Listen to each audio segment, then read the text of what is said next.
구약 미가서 6장 6절에서 8절입니다. 제가 가지고 있는 성경은 1296페이지 미가서 6장 6절에서 8절 같이 한 목소리로 본문을 읽겠습니다. 내가 무엇을 가지고 여호와 앞에 나아가며 높으신 하나님께 경배할까?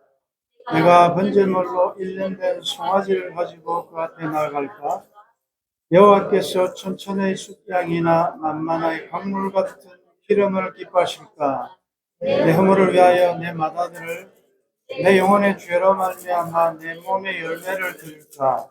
사람아, 주께서 선한 것이 무엇임을 내게 보이셨나니 여호와께서 내게 구하시는 것은 오직 정의를 행하며 인자를 사랑하며 겸손하게 내 하나님과 함께 행하는 것이 아니냐. 아멘. 헤아려서 사랑하는 아내와 남편과 자녀들과 또 가족, 사랑하는 성도들과 함께 즐겁게 살아라. 왜냐하면 죽으면 모든 것이 다 단절된다.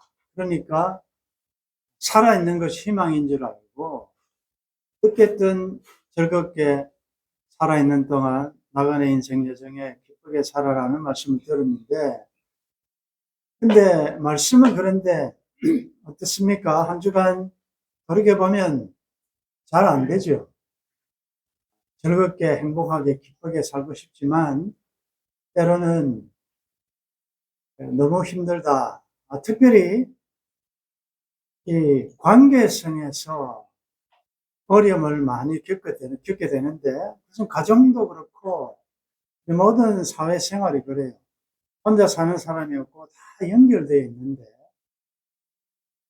근데 이 관계가 어려운 것은 뭐 여러 가지 이유가 있겠지만 그 결론은 뭔가 하면 내 마음을 너무 모른다 이 말이에요. 기차가 내 마음을 몰라준다. 부모는 자식들이 부모의 마음을 좀 알아주면 좋겠는데, 그냥 명절이나 기념일이 되면 선물이나 보내고 뭐 용돈이나 좀 쥐어주면서 이렇게 하는 것. 근데 부모가 원하는 것은 따로 있다는 거죠. 아내들은 남편이 내 본심을 너무 모른다. 무슨 선물이나 사주고 식사나 한번 한 끼 주고 이렇게 하면 되는 줄 알고, 그러나 아내가 원하는 것은 일상에서 사소한 것에서 나를 인정해주고 자존감을 세워주고 함부로 하지 않는 것, 그런 것들이 선물보다도 훨씬 좋은데, 우리는 가끔씩 좀 잘못했다 싶으면 액수를 조금 올려서 주면 그게 될까 생각하는데, 피차가 마찬가지예요. 남편은 남편대로 아내가 나를 너무 모른다. 우리 모두가 다 그렇습니다. 익숙함에 속아서 소중함을 잃지 말 것이다라는 유명한 구절을 우리가 많이 인용을 하는데, 그래서 아마 생텍쥐페리의 어린 왕자에 나오는 문장으로 추론을 하는데, 너무 익숙하다 보니까 소중한 것을 모른다. 그래서 함부로 하다가 결국은 그 소중한 것을 잃어버리고 난 다음에야 그게 정말 소중했구나. 그래서 평소에 심해서 익숙할수록 더 조심하고 귀한 줄 알고 사랑하고 해라. 그런 의미겠죠. 여러분들의 본심을 몰라줄 때는 마음이 어떻습니까? 근데 왜 여러분들은 또 다른 사람의 본심은 잘 몰라주십니까? 피차가 다 마찬가지죠. 근데 우리가 사람에 대해서도 이렇게 참 그 마음을, 본심이 진짜 뭘 원하는지를 알기가 이렇게 어렵다면 하나님에 대해서 어떻겠습니까? 하나님께서 성경에 보면 네가 나를 사람들, 인생들과 같은 줄로 안다. 네가 나를 오해하였도다. 하나님이 어떤 분이신가? 하나님의 본심이 뭔가를 잘 모르니까 오해할 가능성이 많다. 사람끼리도 오해하는데 하나님에 대해서는 어찌 우리가 알겠습니까?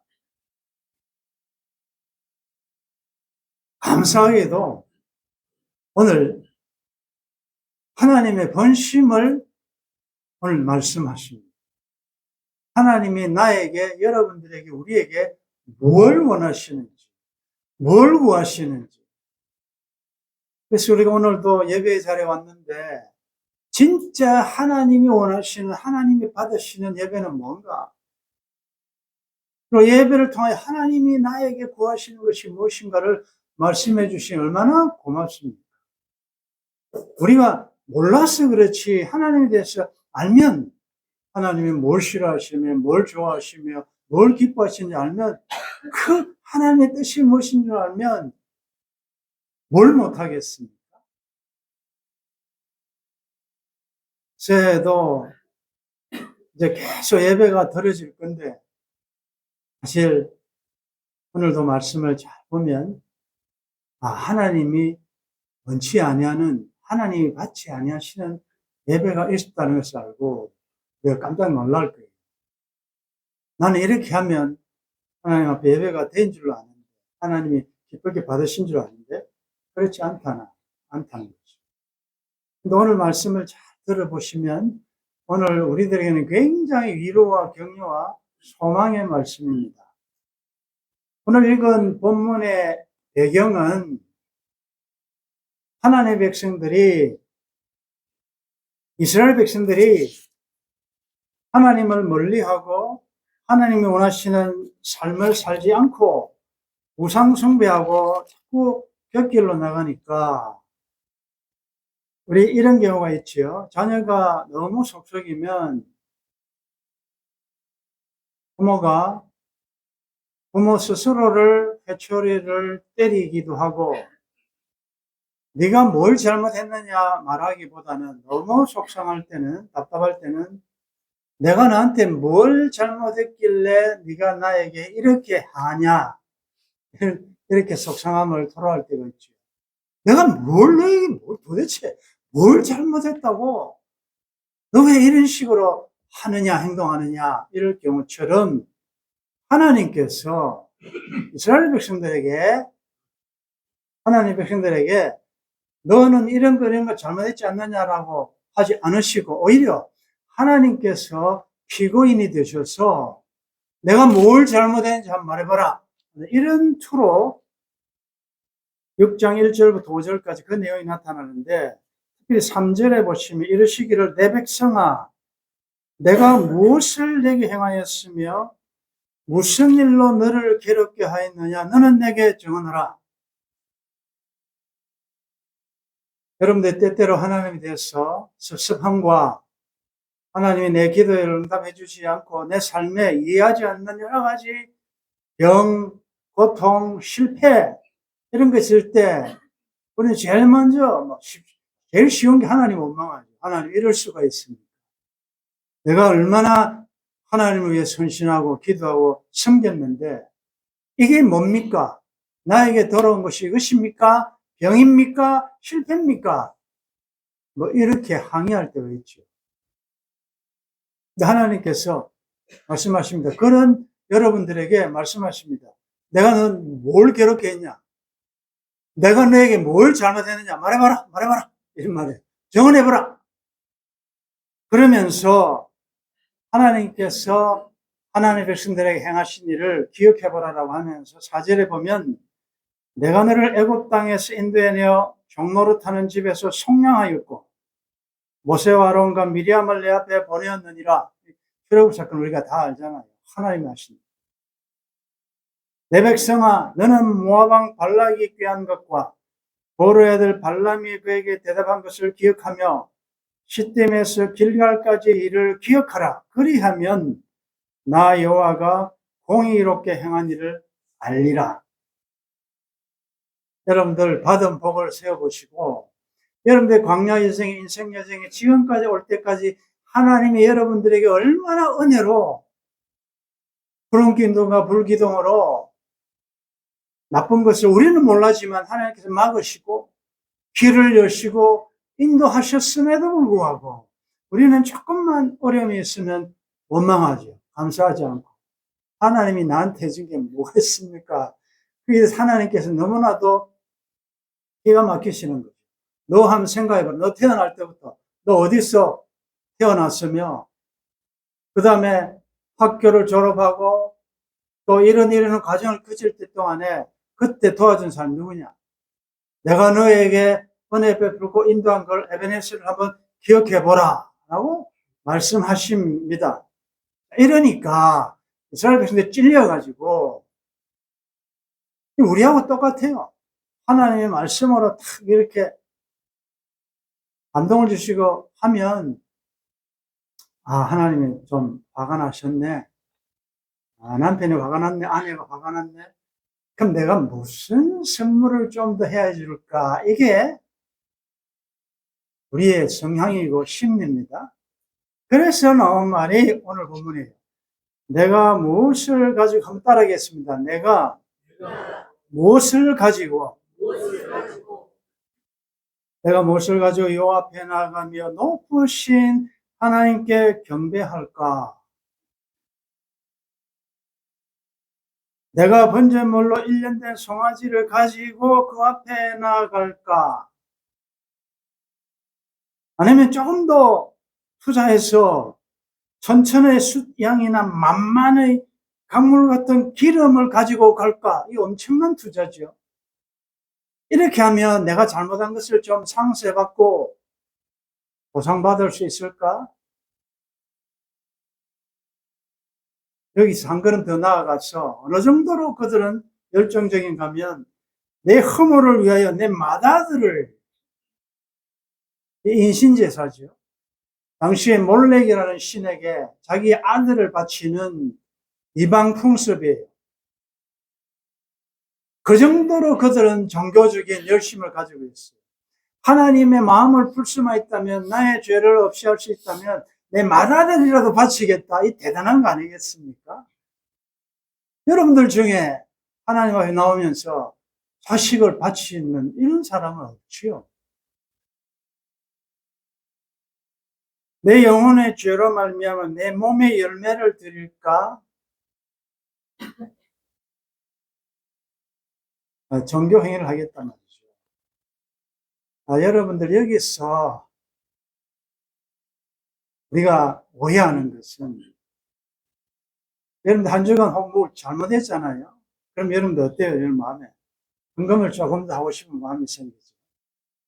헌금을 조금 더 하면 하나님께서 받아주시지 않겠는가 생각이 들고, 좀 더 뭐 섬기고 헌신하고 뭐 하려고 하는 이런 보상 심리가 우리에게 다 있습니다.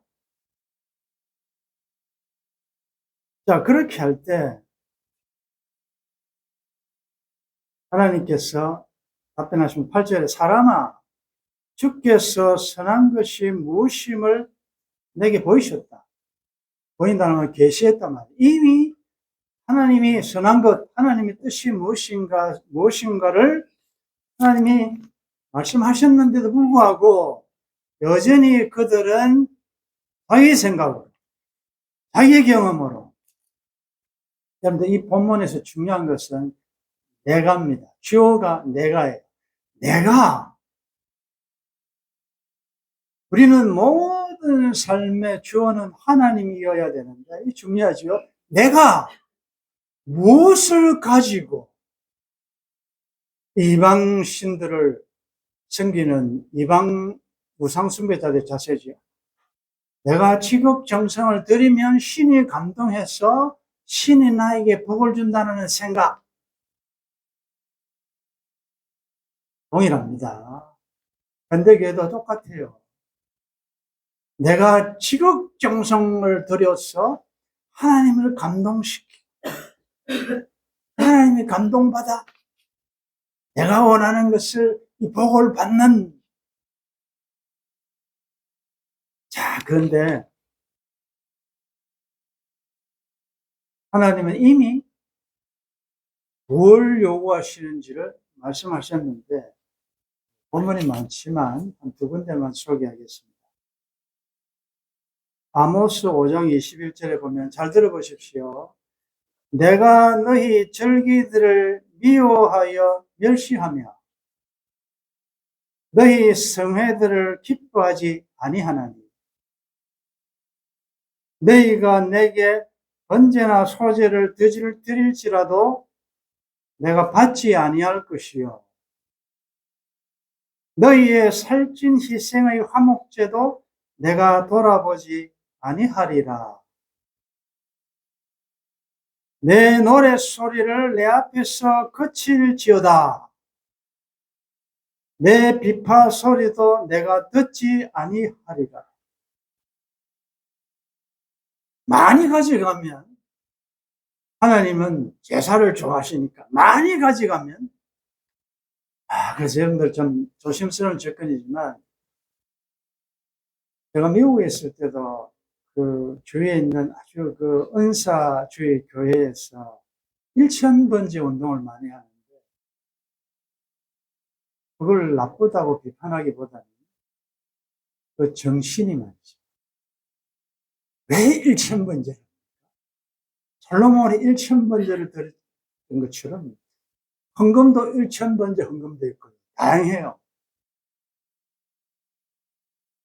근데 여러분들 그 동기를 보시면 많이 집회하고 부흥 집회하고 찬양 집회하고 뭐 새벽기도 철야기도 뭐 무슨 기도 얼마나 많습니까? 근데 이번에 뭐 장관 후보자 그분은 정말 이 성경적으로 보면 철저한 너무나도 열정적으로 신앙생활 한 분 아닙니까? 하나님은 그런 집회 멸시하고 미워합니다. 그런 제사 안 받는데요. 그런 노래 제발 좀 너희들이 좋아서 하는 거 아니냐. 나 안 듣는 좀 듣기 싫다. 그만했으면 좋겠다. 라고 말씀하십니다. 그 결론을 24절에 보면 오직 정의물같이 공의를 마르지 않는 강같이 흐르게 할지니어다.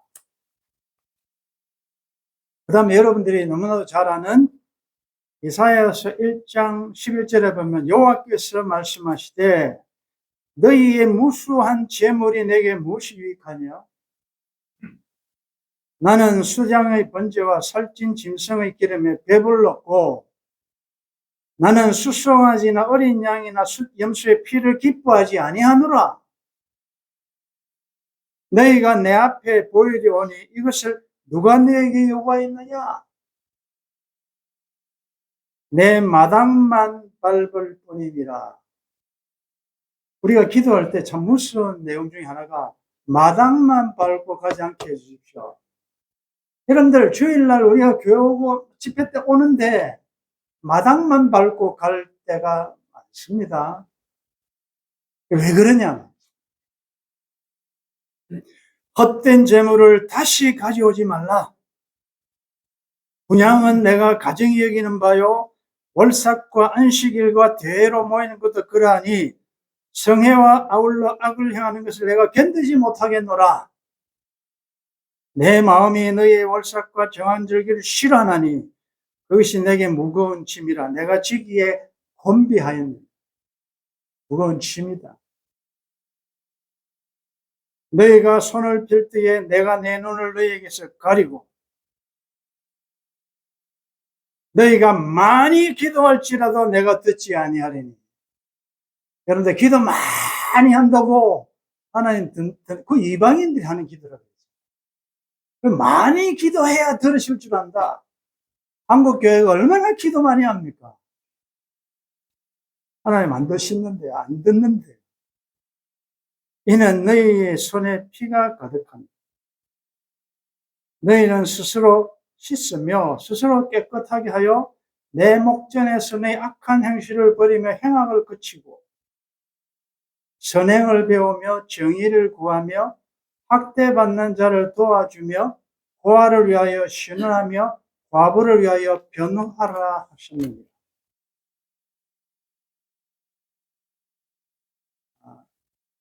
여러분들, 이 말씀이 왜 우리들에게 위로와 소망인가 하면, 사람들은 뭔가 대중의 이런 대중 속에, 다수의 군중 속에 있으면 조금 위로가 돼요.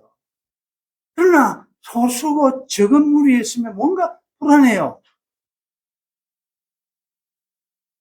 아주 수많은 청중들이 모여서 웅장한 오케스트라와 최신식 음향과 수많은 합창단과 함께 성가대와 함께 예배를 드리면 예배를 제대로 드린 것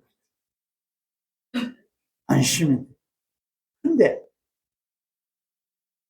소수가 모여 우리가 보기에도 너무나도 열악한 가운데서 예배 드리면 예배 안 드린 것 같아요. 그런 인간의 심성이 있습니다. 자, 그렇다면 하나님 그런 거 안 좋아한다고 이미 말씀하셨고, 하나님이 요구하시는 건 뭐냐? 하나님이 오늘 저와 여러분들이 구하시는 새해에 너희들이 드릴 예배는 이런 예배다라고 말씀하시는 건 뭐냐? 얼마나 좋아요. 하나님, 그러면 우리 생각에, 야, 이건 뭐 천천의 만만의 기름도 하나님 안 좋아한다. 엄청난 찬양 성가대도 안 좋아한다. 기도 많이 해도 안 들어지. 도대체 그러면 하나님이 나에게 요구하시는 거 얼마나 대단할까라는 생각이 들지요. 아, 이건 뭐 벌써부터 주눅 들죠. 안 되겠네, 우리는. 하나님 우리한테 요구하는 게 엄청나겠다 생각하는데, 여러분들,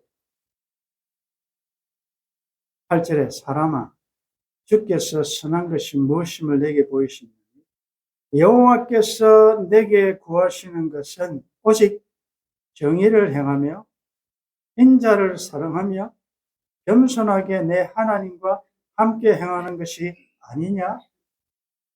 우리 일단 하나님만 찬양하겠습니다. 할렐루야. 자, 하나님이 요구하시는 이거 나는 도저히 안 되겠다고, 불가능하다고 생각하는 분들이 혹시 있으십니까? 나는 나이가 많아서 이건 도저히 안 되겠다. 나는 병이 들어서 이건 와, 너무 어렵다. 나는 가난해서 못 배워서 이럴 분이 있습니까? 제가 볼 때 오늘 여러분 오신 분들 중에 한 분도 그런 사람, 누구나 하나님이 원하시는 것을 다 행할 수 있다. 우리 하나님은 모든 것을 가지신 분이기 때문에 내가 뭘 보태야 하겠다는 생각이 얼마나 미련하고 어리석습니까?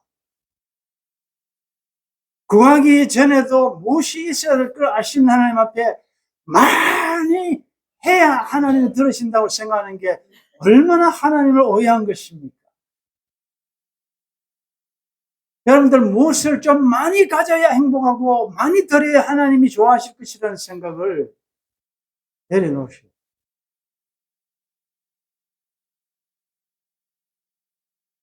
하나님이 원하시는 교회의 가정 작은 단위는 두세 사람이 모인 곳에 내가 함께한다. 여러분들, 우리가 요한계시록 강의하면서 책망을 받지 않았던 교회, 책망이 없었던 교회, 칭찬만 받았던 교회, 역사와 전통을 자랑하는 웅장한 예루살렘 교회가 아니었습니다. 아무 부족함이 없었던 라오디게아 교회도 아니었습니다.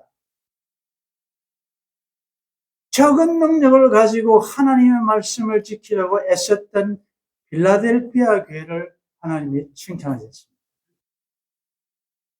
여러분들, 내가 뭐 가진 것이 없다고 기죽을 필요가 없어요. 하나님 보시면서 외형이 아니지 않습니다. 하나님은 외모에 속지 않으신다.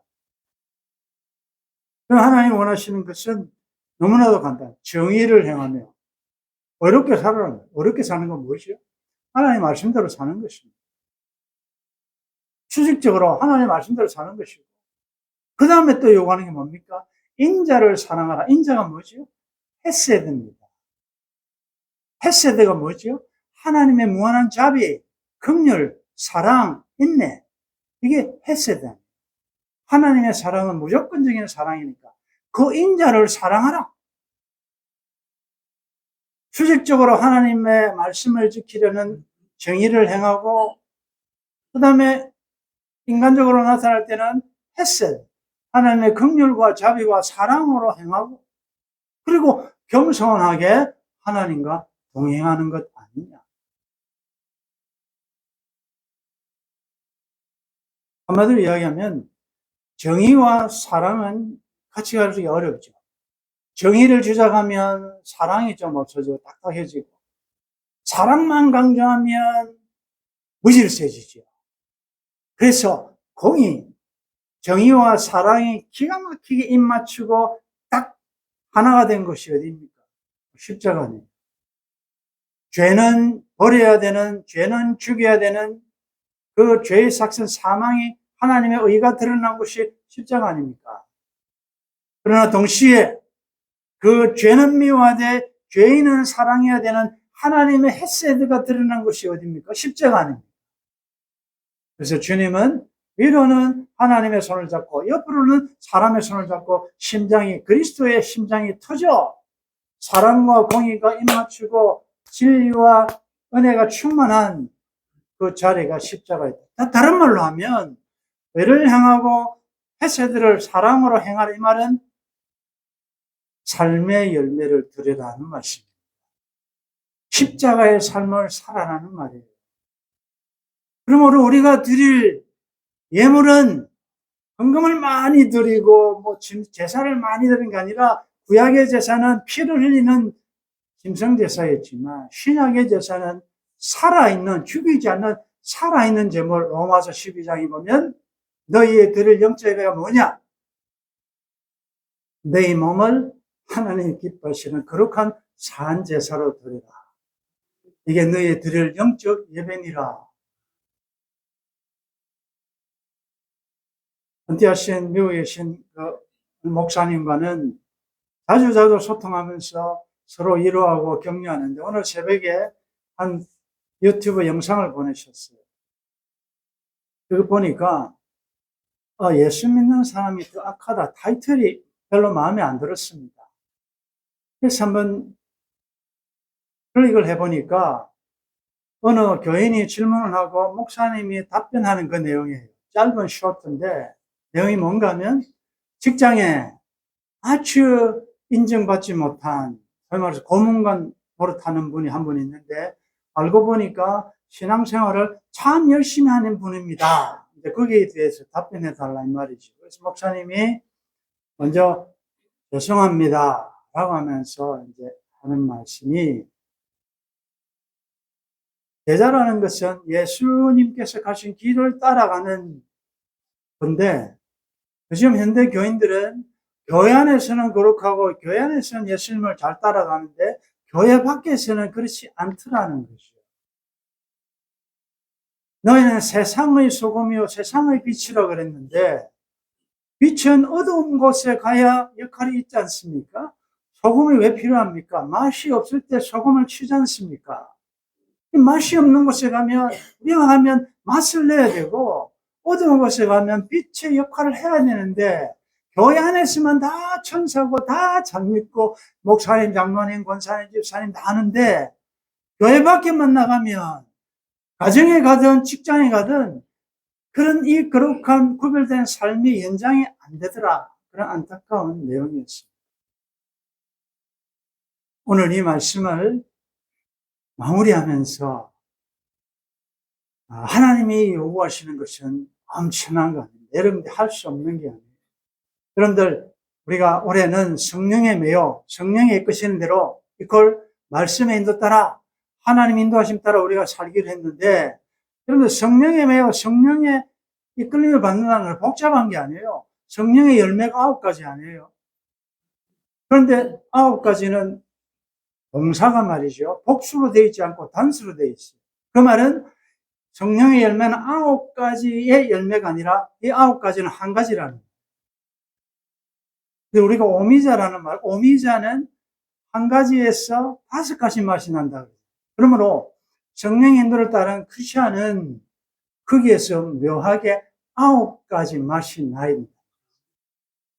그런데 그 열매는 거의가 능력적인 게 아니고 다 인격이다. 다 성품이다. 여러분들 모이는 교회로서 오늘 말씀 들었고 흩어지는 교회로서 삶의 현장으로 다 가실 겁니다. 가정에서나 직장에서나 학교에서나 여러분들 삶의 현장에서 겸손히 하나님의 의를 했어야 돼. 결국은 율법의 정신은 사랑 아닙니까? 사랑이 없으면 아무것도 아니라 그랬어요. 거룩의 정의가 뭐였습니까? 인간이 가까이 갈 수 있는 굉장히 인간적이고 좀 멋있고 매력적이고 크리스천은 매력적이어야 돼요. 아까 얘기는 너무나 먼 당신 같은 사람이 되면 그 자체가 복음이고 은혜인데 어떻게 나는 너와 다르다가 이렇게 하면서 갑의 위치에 있을 수 있는가? 그래서 아까 참 정치인의 이야기는 두고두고 우리에게 교훈을 줍니다. 어떻게 그렇게 열정적으로 하나님에 대하여 종교 행위를 하면서 그 가까이 있는 직원들에게는 갑질을 하고 함부로 말을 하고 무시하고 그 일상의 삶에서 삶의 열매가 예배가 되지 못했다는 거 아니겠습니까? 사랑하는 성도 여러분들, 우리 하나님께서 우리를 사랑하셨어요. 하나님이 원하시는 것을 말씀해 주셨습니다. 우리 감사함으로 우리 겸손하게 그냥 삶의 현장에서 큰 거 바라지 말고 말씀대로 살면서 또 햇셋 하나님의 사랑을 필요한 자들에게 얼마든지 나누어주면서 겸손하게 하나님과 동행하심으로 복된 행복한 이번 한 해 되시길 주의 이름으로 축원합니다.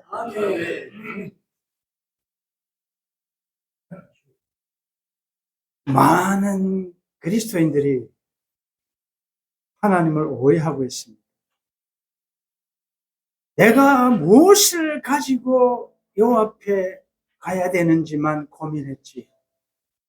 하나님께서 나에게 요구하시는 것이 무엇인지는 무시했던 우리의 삶의 역사들이 많았습니다. 오늘 말씀해 주시니 감사합니다. 정의를 행하고 인자를 행하는 사랑하는 십자가의 삶을 우리의 삶의 현장에서 겸손하게 행함으로 하나님과 동행하는 복된 이번 한 해가 되게 도와주옵소서. 주 예수님의 이름으로 기도드리옵나이다. 아멘.